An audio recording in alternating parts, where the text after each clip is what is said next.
Is on, and a recent surge in COVID-19 cases putting stress not only on our hospitals, but the staff who's being called in to help those in need. And some of the stress is coming from families and patients who are frustrated about limited visitation, the longer wait times, and the mask policies that are now in place. And some are taking it out on the healthcare workers, even at times making threats. It's hard to believe that's happening. Our Tiffany Huertas explains despite the stress, those workers still taking on the task of caring for patients.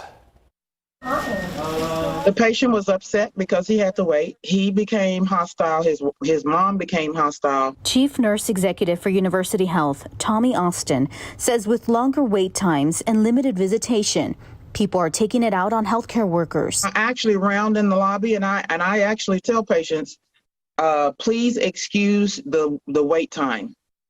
We have a lot of ill patients.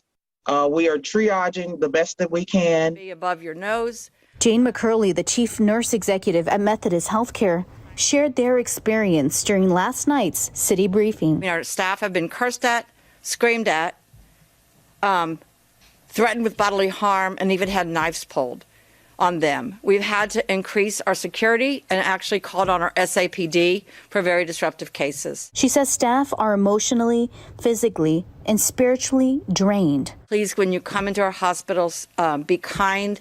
Be respectful. Austin says their staff are feeling the pressure. So the nurse is dealing with compassion fatigue because we've been dealing with this for over 18 months. And they're frustrated. Chief Nurse Executive of Baptist Health System, Kristen Lemos, says their issues surround visitors not wanting to wear masks. We've been extremely busy with COVID patients over the last 4 weeks. And I think that tensions are high. Tiffany Huertas, KSAT 12 News.